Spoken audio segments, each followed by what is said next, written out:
तारीख 6 अगस्त 1945। समय सुबह के 8:15 और एक धमाका। एक ऐसा धमाका जिसने कुछ सेकंड्स में जापान के लाखों लोगों को हमेशा के लिए गहरी नींद में सुला दिया। यह सुबह जापान के इतिहास में सबसे भयानक और दर्दनाक सुबह थी। लोग अपने अपने काम पर जा रहे थे, बच्चे स्कूल को रवाना हो रहे थे। आम जिंदगी घरों और सड़कों पर रोज की तरह अपने अपने कामों में बिजी थी। लेकिन अचानक लोगों ने आसमान से कुछ गिरता हुआ देखा, जो कुछ सेकंड्स में जमीन पर आ गिरा, जिसके जमीन को छूते ही एक बड़ा धमाका हुआ। चारों ओर केवल धुआं दिख रहा था। आग का एक बड़ा गोला दिख रहा था। चारों ओर तबाही दिख रही थी। एक पल को ऐसा लगा जैसे सूरज खुद जमीन पर उतर आया है। उस समय इन एक्सप्लोजन पॉइंट्स का तापमान कुछ 3000 से 4000 डिग्री सेल्सियस तक पहुंच गया था। इसके बाद अगस्त 9, 1945 को 11:02 पर आसमान से दूसरी तबाही जापान की धरती पर आ गिरी, जिसके बाद जापान ने सेकेंड वर्ल्ड वॉर में अपने हथियार डाल दिए और सेकेंड वर्ल्ड वॉर का अंत हुआ।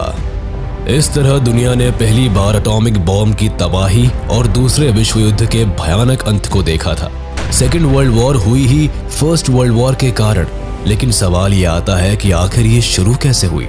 आखिर इतिहास में इतनी बड़ी जंग एक बार फिर क्यों लड़ी गई? हिटलर को ही क्यों सेकेंड वर्ल्ड वॉर का जिम्मेदार माना जाता है? क्यों हिटलर के नाजिज्म ने वर्ल्ड वॉर 2 जैसी जंग को जन्म दिया? और आखिर कैसे दुनिया में शांति बनाए रखने के लिए बनाए गए लीग ऑफ नेशंस को बुरी तरह फेल होते देखा गया? वर्ल्ड वॉर 2, जिसे हम ग्लोबल वॉर के नाम से भी जानते हैं, इस वॉर को काफी बड़े लेवल पर लड़ा गया, जिसमें सभी बड़ी पावर्स ने पार्टिसिपेट किया। इस वॉर में दुनिया 2 भागों में बटा हुआ पाया गया, एकदम वर्ल्ड वॉर 1 की तरह। बस वहां एलाइज और सेंट्रल पावर्स के बीच जंग थी और यहाँ एलाइज और एक्सिस पावर्स के बीच। इस जंग को टोटल वॉर का भी नाम दिया गया, जिसका रीजन वॉर में मेनली सिविलियंस का इन्वॉल्वमेंट था। यानी इस वॉर से पहले सिविलियंस को जंग का पार्ट नहीं बनाया जाता था, लेकिन यहाँ सिविलियंस को भी नहीं बख्शा गया। इस वॉर में सिविलियंस ने भी अपने देश का साथ देने के लिए जो बन पड़ा किया, जिस कारण सभी देश कॉमनर्स को भी जंग का हिस्सा मानने लगे। आर्मीज ने लोगों के घरों, हॉस्पिटल्स, शेल्टर्स और पब्लिक प्लेसेस पर भी बमबारी की, जिससे आर्मी की मदद करने वाले लोगों का भी खात्मा हो सके। इस वॉर में सभी देशों ने अपने हर रिसोर्स को दूसरे के खिलाफ इस्तेमाल किया था, जिससे देश की economy, industries, scientific capabilities, air force और आर्मी खास तौर पर आते हैं। इस जंग की शुरुआत तारीख को लेकर भी एक डिबेट रही है। कुछ लोगों का कहना है कि वॉर सितंबर 1, 1939 को शुरू हुई, लेकिन कुछ लोग इसकी शुरुआत 1937 के सीनो जापानीज वॉर को ही मानते हैं। इसका अंत एटॉमिक बॉम्ब अटैक के साथ अगस्त 1945 को हुआ, जब जापान ने सरेंडर कर दिया। सेकेंड वर्ल्ड वॉर में करीब 60 से लेकर 80 मिलियन लोगों ने अपनी जान गंवा दी, जिसमें 50 मिलियन लोग सिविलियंस थे और 25 मिलियन सोल्जर्स। दुनिया में इसके बाद और इससे पहले इतने बड़े नंबर्स में कभी इतने लोगों की जान नहीं गई थी, जिस वजह से इस वॉर को deadliest conflict in human history कहा जाता है। वर्ल्ड वॉर 2 में दुनिया 2 गुटों में बट गई थी, जिसे अलायंसेस के नाम से जानते हैं। पहली पावर का नाम था एलाइज पावर, जिसमें UK, France, USA, USSR, China, Poland, Yugoslavia और ग्रीस आते थे। दूसरी थी एक्सिस पावर, जिसमें नाजी जर्मनी, इटली और जापान आते थे। वैसे आपको बता दें कि इटली फर्स्ट वर्ल्ड वॉर में एलाइज पावर के साथ था, लेकिन कुछ चीजों को लेकर मन मुटाव के कारण इटली ने अपना पाला बदल लिया और एक्सिस पावर का हाथ थाम लिया। वर्ल्ड वॉर 2 स्टार्ट होने का सबसे बड़ा रीजन वर्ल्ड वॉर 1 का एंड रिजल्ट था, जिसने पूरे जर्मनी के लोगों में एक बदले की भावना जगा दी। वर्ल्ड वॉर 1 से पहले जर्मनी अच्छे लेवल पर डेवलपमेंट कर रहा था, जिससे इसकी इकोनॉमी भी काफी स्ट्रांग थी। जर्मनी एक पावरफुल और स्ट्रांग नेशन था, इतना कि वॉर के बारे में जानकर भी जर्मनी बिल्कुल नर्वस नहीं हुआ। इसका एक कारण यह भी था कि जर्मनी अपनी आर्म्ड फोर्सेस पर भर भर के पैसा लगाता और उन्हें बड़ा और स्ट्रांग करता जाता। जर्मनी फर्स्ट वर्ल्ड वॉर को लड़ने से पहले ही अपनी जीत को लेकर कॉन्फिडेंट था, लेकिन वर्ल्ड वॉर 1 में एलाइज पावर ने सेंट्रल पावर्स को बुरी तरह हरा दिया। सेंट्रल पावर्स में कॉमनली जर्मनी, ऑस्ट्रो हंगरी और ओटोमन एम्पायर आते थे, जिसमें जर्मनी के साथ सबसे बुरा बर्ताव किया गया। जीते हुए देशों ने हारने वाले देशों को कहीं का नहीं छोड़ा। यूके, फ्रांस और रशिया ने हारने वाले देशों के टुकड़े कर दिए और उन्हें आपस में बांट लिया। 1918 के एंड तक जर्मनी केवल एक हारा हुआ टुकड़ों में बटा देश था, जिसके पास एलाइज देशों की डिमांड्स मानने के अलावा और कोई चारा नहीं था। वॉर ने जर्मनी की इकोनॉमी को डिस्ट्रॉय कर दिया, यहाँ के लोगों को बर्बाद कर दिया और उन्हें अलग अलग देशों का हिस्सा बना दिया गया। वॉर के बाद जर्मनी में पॉलिटिकल, सोशल और इकोनॉमिकल चेंजेस आए। जर्मनी के लोगों में एक डिफरेंस देखने को मिला। यहाँ रिच और पुअर में एक ह्यूज गैप आ गया था, जिससे सोशल अनरेस्ट बढ़ता चला गया। बाकी अनएम्प्लॉयमेंट और कई डिजीजेस भी देखी गई। कई लोग तो केवल स्टारवेशन और बीमारियों के चलते ही मारे गए। जर्मनी के पास अपना देश चलाने के लिए ना तो सरकार थी ना ही पैसा, जिसके कारण ये देश डूबता चला गया। इस देश के रिसोर्सेज भी ऑलमोस्ट फ्रांस और बाकी देशों ने बांट लिए थे। जीते हुए देशों ने जर्मनी के साथ तरह तरह की ट्रीटी साइन की थी, जिसमें इतने कड़े नियम थे जो किसी भी देश को बर्बाद कर सकते थे। वॉर के बाद जर्मनी से सब छीन गया, उसके लोग, उसका स्टेटस, उसकी आर्मी, उसकी पहचान। वर्ल्ड वॉर 1 के एंड में जब जर्मनी हार गया तो एलाइज कंट्रीज ने जर्मनी के साथ ट्रीटी ऑफ वर्साई साइन की, जिसमें काफी हार्श और ह्यूमिलिएटिंग प्रोविजंस थे। ट्रीटी ऑफ वर्साई 28 जून 1919 को ऑफिशियली वॉर एंड के नाम से साइन की गई, जिसमें जीतने वाले सभी देशों ने अपनी अपनी सेफ्टी और सिक्योरिटी के लिए डिमांड्स रखी। लेकिन इन सब में फ्रांस ने सबसे हार्श डिमांड्स रखी। वो इसलिए क्योंकि अगर आप यूरोप के मैप पर नजर डालेंगे तो देखेंगे कि फ्रांस और जर्मनी का बॉर्डर आपस में जुड़ा हुआ है, जिस कारण फ्रांस आने वाले फ्यूचर में कोई भी रिस्क नहीं लेना चाहता था। इसके लिए फ्रांस ने सबसे पहले treaty of reparations, demilitarisation of the Rhineland region and the war guilt clause की डिमांड की। आपको बता दें कि राइनलैंड जर्मनी और फ्रांस के बीच का एरिया है, जो कि जर्मनी के पॉइंट ऑफ व्यू से काफी जरूरी था। लेकिन फ्रांस का कहना था कि जर्मनी कम से कम इस एरिया में अपनी आर्मी को कभी भी नहीं खड़ा करेगा, जिससे फ्रांस की सेफ्टी बनी रहे। इसके अलावा वॉर के दौरान वैसे तो हर देश का काफी नुकसान हुआ था, लेकिन फ्रांस ने सारा का सारा नुकसान जर्मनी के सिर थोप दिया। फ्रांस ने जर्मनी को वॉर गिल्ट बताया और वॉर में हुए लॉस को पे करने को कहा। जर्मनी पर उस टाइम में करीब 6.6 बिलियन पाउंड्स का पेमेंट थोपा गया था। इसके अलावा ट्रीटी में डीमिलिटराइजेशन ऑफ मिलिट्री की डिमांड भी शामिल थी। जर्मनी एक लिमिट से ज्यादा मिलिट्री नहीं रख सकता था। इन सारी डिमांड्स ने जर्मनी के लोगों में गुस्सा भर दिया। वो इस ट्रीटी के एकदम खिलाफ थे। इस ट्रीटी ने उनमें बदले की एक भावना जगा दी थी।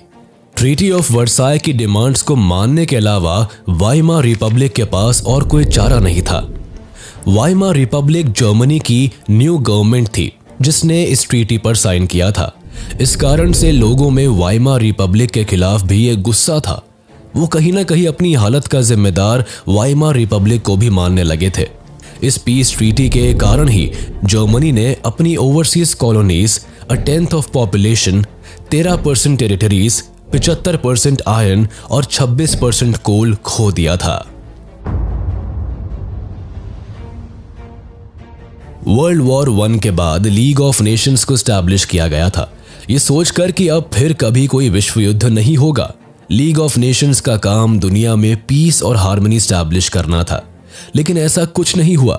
इसके सामने ही कई देशों ने अपनी मनमानी की और लीग ऑफ नेशंस का कहा नहीं माना। इसे 1919 में एक पीस ऑर्गेनाइजेशन के नाम पर बनाया गया था। इसे बनाते समय ये बात फाइनल हुई थी कि अगर कभी किसी भी देश के बीच कोई परेशानी होगी तो वो लीग ऑफ नेशंस में शांति से बात करके उसे सुलझाएगा, न कि किसी फोर्स का इस्तेमाल करेंगे।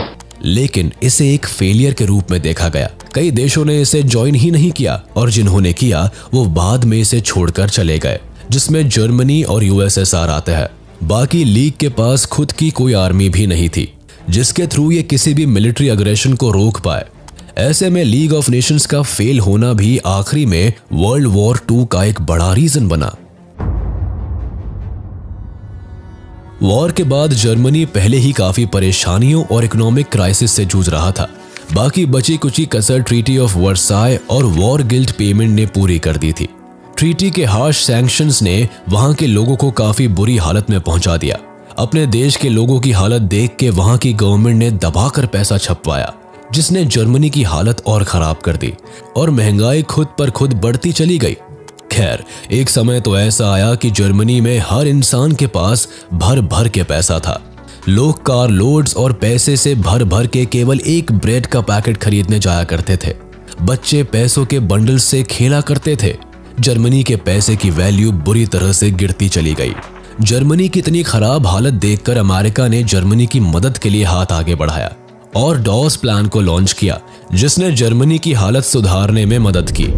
1924 से लेकर 1928 तक जर्मनी में एक स्टेबिलिटी देखने को मिली, लेकिन ये स्टेबिलिटी भी कुछ वक्त की थी। 1929 में अमेरिका का वॉल स्ट्रीट एक्सचेंज क्रैश हो गया। इस इंसिडेंट ने दुनिया में मंदी का दौर ला दिया था। इवन अमेरिका की भी अगले 3 साल तक इनकम सीधे हाफ पर पहुंच गई थी।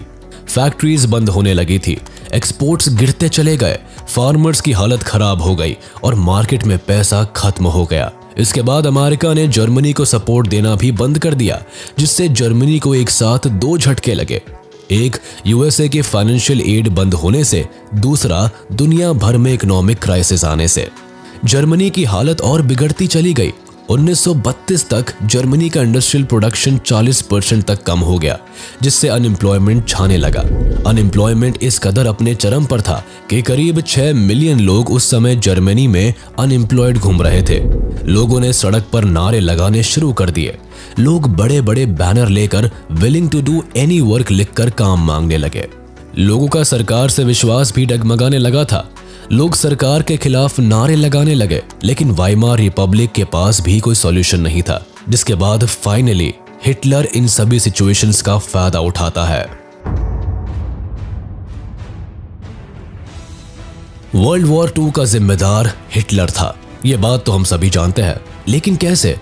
इस बात को समझने के लिए आपको पहले यह समझना होगा कि आखिर एक सीधे साधे परिवार से आने वाला लड़का जो केवल प्रीस्ट और आर्टिस्ट बनना चाहता था, इतना बड़ा क्रूर तानाशाह कैसे बन गया। आखिर कैसे हिटलर ने करोड़ों लोगों को बिना सोचे मौत के घाट उतार दिया। ग्रेट डिप्रेशन के बाद जर्मनी की हालत नाजुक थी। हिटलर ने इस मौके का फायदा उठाया और अपनी पार्टी का प्रचार करने लगा। वो बड़ी बड़ी रैलीज करता, लोगों को इकट्ठा करता, नारेबाजी करता और सबसे जरूरी चीज स्पीचेस देता। हिटलर की आवाज में जादू था। वो अपने भाषण से किसी को भी मैनिपुलेट करने की क्षमता रखता था। उसने अपना नाजी प्रोपेगेंडा चलाया और ज्यादा से ज्यादा जर्मनी को अपनी बातों में फंसा लिया। हिटलर ने लोगों से वादा किया कि वो जर्मनी की किस्मत को बदल देगा। वो ट्रीटी ऑफ वर्साय को कभी नहीं मानेगा और जर्मनी का बदला बाकी के सभी देशों से लेगा। जर्मनी की जनता हिटलर की बातों से प्रभावित हुई, जिसके बाद जर्मनी में चुनाव हुए और हिटलर की नाजी पार्टी उसमें जीत गई। कुछ समय बाद हिटलर की लोगों में पॉपुलैरिटी देखकर 30 जनवरी 1933 को प्रेसिडेंट हाइडेनबर्ग ने हिटलर को जर्मनी का चांसलर बना दिया, जिसके बाद हिटलर जर्मनी में एक एनेबलिंग एक्ट लेकर आया, जिसके पास होने के बाद जर्मनी एक डिक्टेटर कंट्री बन गया। इस एक्ट ने हिटलर को जर्मनी की सारी पावर सौंप दी। हिटलर के हाथ में सत्ता के आते ही इसने जर्मनी का पूरा रूप ही बदल के रख दिया। इसने सबसे पहले 1933 में जर्मनी को लीग ऑफ नेशन से बाहर किया। फिर 1938 में राइनलैंड नाम की जगह को वापस अपने कब्जे में किया, जो ट्रीटी ऑफ वर्साय के अकॉर्डिंग जर्मनी से छीन ली गई थी। साथ ही ऑस्ट्रिया और जर्मनी को दोबारा एक किया गया। इसके बाद हिटलर ने वेस्टर्न जर्मनी की ओर अपना रुख मोड़ा और चेकोस्लोवाकिया पर कब्जा कर लिया। कुल मिलाकर कुछ सालों में हिटलर ने जर्मनी की किस्मत चमका दी थी। हिटलर ने अपने देश की इकोनॉमिक कंडीशन को ठीक करने के लिए वॉर का डिसीजन लिया। सितंबर 1, 1939 को हिटलर पोलैंड पर हमला बोल देता है। इस हमले के लिए भी जर्मनी एक अच्छा खासा प्लान बनाता है। जर्मनी अपने ही सैनिकों को पोलैंड की यूनिफॉर्म पहनाकर खुद के खिलाफ एक अनाउंसमेंट करवाता है, जिससे लोगों को लगे कि पोलैंड ने पहले जर्मनी पर हमला बोला है। जर्मनी तो केवल उसके किए हुए का जवाब दे रहा है। तो बस प्लान के सक्सेसफुल होते ही जर्मनी पोलैंड पर हमला बोलता है। जिसके बाद 2 दिन के अंदर ही इस वॉर में फ्रांस और यूके भी पार्टिसिपेट करते हैं। वो इसलिए क्योंकि इन दोनों देशों ने पोलैंड के साथ एक अलायंस बनाई हुई थी, जिसके अकॉर्डिंग अगर कोई भी देश इन तीनों में से किसी के ऊपर भी हमला बोलता है तो बाकी के दोनों देश उस देश की तरफ से लड़ेंगे। जिसके बाद 3 सितंबर को यूके और फ्रांस जर्मनी पर अटैक कर देता है, जिसमें Australia, New Zealand, south Africa and Canada भी शामिल हो जाते हैं। वॉर की शुरुआत में जर्मनी के साइड से जापान और इटली होते हैं, जो हर हाल में जर्मनी का साथ देने को तैयार रहते हैं। ये दोनों देश जर्मनी की ओर से वॉर एंड तक लड़ते हैं। आपको बता दे कि आखिर वर्ल्ड वॉर 1 में जो इटली, यूके और फ्रांस की ओर से लड़ता है, वो इस बार अपनी साइड चेंज क्यों कर लेता है। दरअसल वर्ल्ड वॉर 1 के एंड में इटली को एलाइज पावर के द्वारा इग्नोर कर दिया जाता है। वो इटली की डिमांड्स पर भी ध्यान नहीं देते और तो और वॉर एंड में बाकी सभी देशों को भर भर के फायदा होता है, लेकिन इटली के हिस्से कुछ नहीं आता। इवन इसकी तो वॉर के कारण इकोनॉमिक कंडीशन और खराब हो जाती है। इटली इन सारी बातों से एलाइड पावर से नाराज होता है, जिस कारण से इस बार वो जर्मनी का साथ देता है। वॉर की शुरुआत में हिटलर समझदारी दिखाता है और सोवियत यूनियन के साथ हाथ मिला लेता है। वो चाहता था कि जर्मनी एंड सोवियत यूनियन एक साथ पोलैंड पर हमला करे, जिससे उसे तुरंत सरेंडर करना पड़े, जिसके बाद जर्मनी और सोवियत यूनियन उसे आपस में बांट ले। और हुआ भी कुछ ऐसा ही। दोनों देशों ने उस पर एक साथ हमला किया और जीतने के बाद उसे आपस में आधा आधा बांट लिया। ये सब देखकर फ्रांस और यूके भड़के हुए होते हैं। इस बात को समझते हुए हिटलर इन दोनों देशों को पीस का एक प्रस्ताव भी भेजता है, लेकिन ये दोनों देश उस प्रस्ताव को रिजेक्ट कर देते हैं, जिससे जंग जारी रहती है। अब एक तरफ जहां हिटलर पहले राइनलैंड, फिर ऑस्ट्रिया हंगरी, फिर चेकोस्लोवाकिया, फिर पोलैंड सभी देशों पर कब्जा करता जा रहा था, वही सोवियत यूनियन को भी ये सब नजर आ रहा था और वो भी अपनी टेरिटरी बढ़ाने के लिए जगह जगह इन्वेजन करने लगा। उसने पोलैंड का आधा हिस्सा लेने के बाद बाल्टिक नेशंस पर हमला किया, जिसमें एस्टोनिया, लाटविया और लिथुएनिया आते थे। सोवियत यूनियन इन तीनों देशों को आसानी से जीत लेता है। इसके बाद सोवियत यूनियन फिनलैंड पर कब्जा करता है, जिसके बाद सोवियत यूनियन खुद को लीग ऑफ नेशन से अलग कर लेता है। दूसरी ओर हिटलर की ज्यादा से ज्यादा टेरिटरी हासिल करने की चाह और बढ़ती जा रही थी, जिस कारण वो अप्रैल 1940 में डेनमार्क और नॉर्वे पर भी हमला बोल देता है, जिससे वो आयरन ओर के शिपमेंट्स को एलाइज पावर से बचा सके। दरअसल एलाइड पावर्स जर्मनी को रोकने के लिए हर तरह से कोशिश कर रहे थे, जिसमें स्वीडन से जर्मनी तक आयरन ओर को कट ऑफ करना भी उनका एक प्लान था। हालांकि वो इसमें सक्सेसफुल नहीं हो सके। ऊपर से डेनमार्क और नॉर्वे को भी जर्मनी जीत लेता है, लेकिन अब जर्मनी फ्रांस के लगातार इन्वॉल्वमेंट से काफी परेशान हो जाता है, जिसके बाद वो फ्रांस पर अटैक करने का प्लान बनाता है। लेकिन इस बार भी जर्मनी फ्रांस पर डायरेक्ट अटैक नहीं करता, बल्कि वर्ल्ड वॉर 1 की तरह बेल्जियम के सहारे फ्रांस पर अटैक करने का प्लान बनाता है। फ्रांस पर अटैक में इटली जर्मनी का साथ देता है, जिसके बाद 10 जून को इटली फ्रांस पर अटैक करता है। दोनों देश मिलकर करीब 14 जून तक फ्रांस के पेरिस तक पहुंच जाते हैं और फ्रांस को सरेंडर करने के लिए मजबूर कर देते हैं। 8 दिन बाद फ्रांस जर्मनी के साथ एक ट्रीटी साइन करता है और हार मान लेता है। जर्मनी का फ्रांस को केवल कुछ दिनों में हराना बहुत बड़ी बात थी। इस इंसिडेंट के बाद लोग हिटलर से डरने लगे थे। कोई देश नहीं चाहता था कि हिटलर उनसे पंगा ले। हर तरफ हिटलर के नाम का डंका बज रहा था। लेकिन यूके अब भी हार नहीं मानता। वो हिटलर के शांति प्रस्ताव को रिजेक्ट कर देता है, जिसके बाद जुलाई में जर्मनी और यूके के बीच एयर बैटल ऑफ ब्रिटेन शुरू हो जाती है। ब्रिटेन की उस समय एयर पावर काफी ज्यादा मजबूत थी, जिस कारण दोनों देश आपस में हवा में लड़ते हैं। लेकिन यहाँ जर्मनी की एयरफोर्स यूके की एयरफोर्स के सामने वीक पड़ जाती है, जिसके बाद हिटलर प्लेन्स के थ्रू यूके की अलग अलग स्टेट्स पर बॉम्ब गिरवाने लगता है। लेकिन इससे कुछ होता नहीं है। ब्रिटेन हार मानने को तैयार ही नहीं था। इसी बीच जर्मनी, इटली और जापान के ट्राइपार्टाइट पैक्ट को हंगरी, स्लोवाकिया और रोमानिया भी ज्वाइन कर लेते हैं, जिससे एक्सिस की पावर्स और ज्यादा बढ़ जाती है। जिसके बाद एक्सिस पावर्स भी हिटलर का सपोर्ट पाकर अपना दमखम दिखाने लगती है, जिससे इटली ग्रीस पर अटैक कर देता है।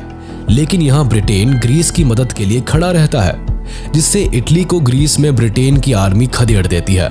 लेकिन हिटलर यहाँ इटली का साथ देने के लिए अपनी आर्मी भेजता है, जिससे दोनों देश दूसरी बार ग्रीस पर अटैक करते हैं और उसे भी जीत लेते हैं। अब ऐसे करके कुछ समय के लिए वॉर चलता जाता है। देखा जाए तो 1940 तक वर्ल्ड वॉर 2 में पूरे यूरोप में हिटलर की मदद के लिए हर कोई तैयार था, जिसके कारण हिटलर इस समय अपनी पावर के पीक पर था।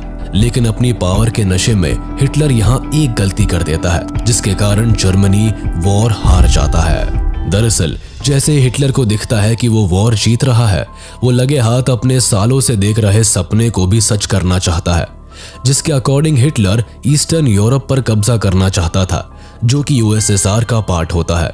हिटलर 1941 में सोवियत यूनियन पर वॉर डिक्लेयर कर देता है, जिसके लिए ऑपरेशन बारबारोसा चलाया जाता है।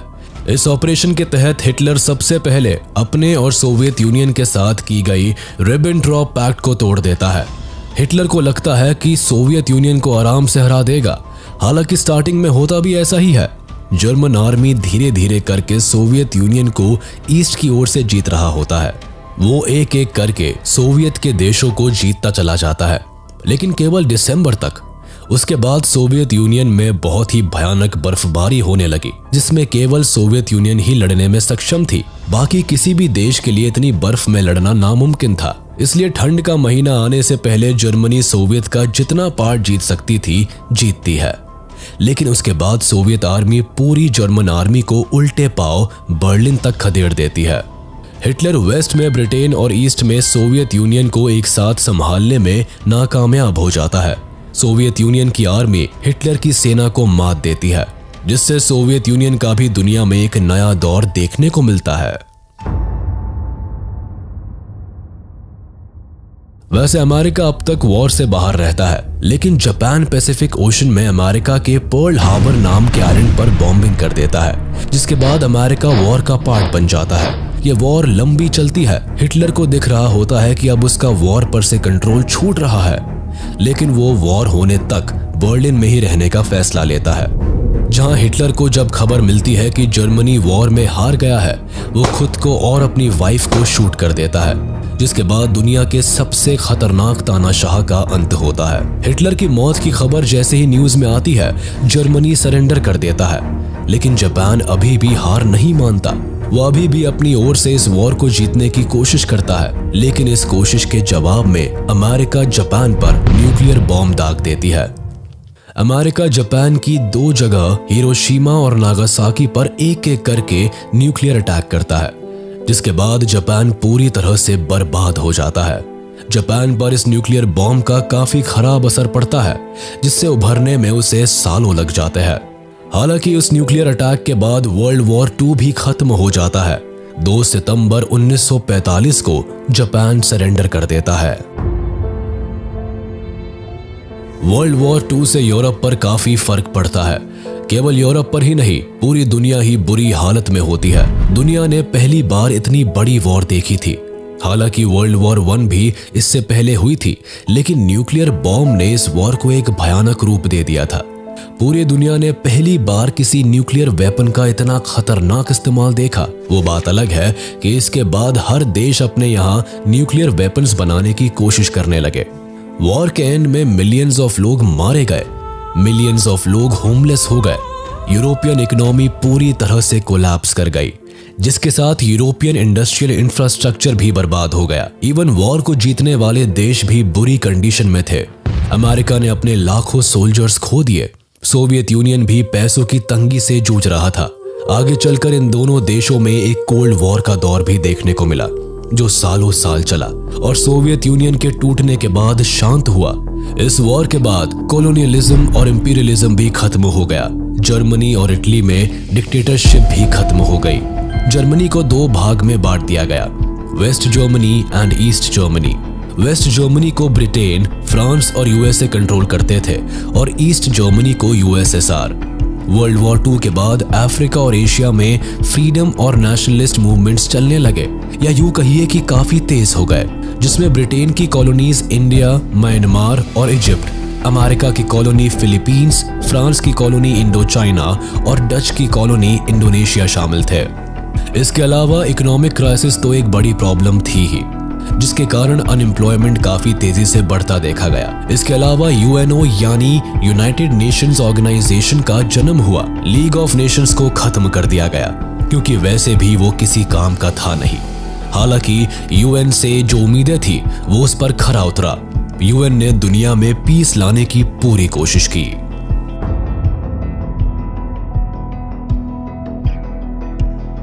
वर्ल्ड वॉर 2 के टाइम इंडिया ब्रिटेन के अंडर आता था, जिससे वो ऑटोमेटिकली एलाइज पावर का पार्ट बन गया था, जिसके कारण इंडिया से करीब 2.5 मिलियन सोल्जर्स एक्सिस पावर के खिलाफ लड़े थे, जिसमें से करीब 87,000 इंडियन ट्रूप्स ने अपनी जान गंवा दी थी और करीब 34,354 सोल्जर्स बुरी तरह से घायल हो गए थे।